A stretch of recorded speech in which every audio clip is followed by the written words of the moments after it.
गेल्या काही दिवसांपासून राज ठाकरे जमिनीचा विषय सातत्याने मांडतायत। रायगड जिल्ह्यातील जमीन स्थानिकांच्या हातून जाण्याची शक्यता राज ठाकरेंनी व्यक्त केली आहे। जमीन परिषदेच्या निमित्ताने राज ठाकरेंनी पुन्हा एकदा मराठी आणि स्थानिकांच्या हक्कांना हात घातलाय।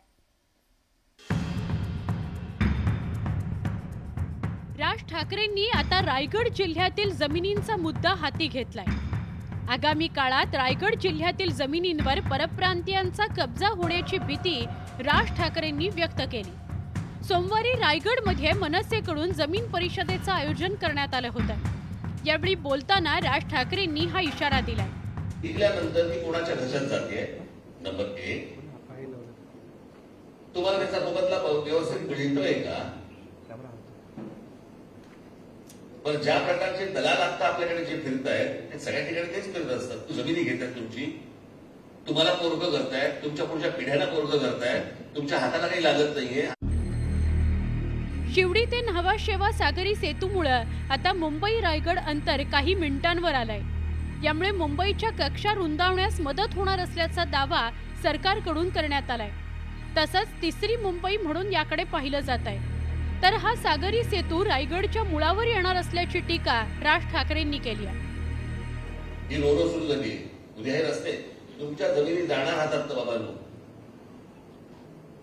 म्हणजे तुम्ही थोडक्यात पैसे देऊन बलात्कार चालू आहे असं म्हटलं तरी वावगं ठरणार नाही। आणि याचं गांभीर्य मला असं वाटतं की तुम्हाला आलं पाहिजे। विकासाला आपला विरोध नसल्याचं सांगतानाच उद्योगात स्थानिकांना हिस्सेदारी मिळावी अशी मागणी त्यांनी यावेळी केली। तसंच मराठी उद्योजकांना मदत करण्याचं आवाहनही राज ठाकरेंनी यावेळी केलं। जमिनीवर येऊ घातलेल्या संकटापासून स्थानिकांनी सावध राहण्याचा सल्ला राज ठाकरेंनी दिला।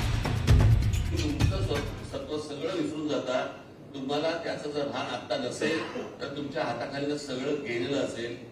आणि मी त्या दिवशी जे वापरलेलं वाक्य आहे त्यानंतर तुमच्याकडे फक्त कपाळावरती पश्चातापाचा हात मारणं याच्या पलीकडे काही नसणार। तुम्हाला वाटतं मी घाबरवतोय का? हो, मी तुम्हाला घाबरवतोय,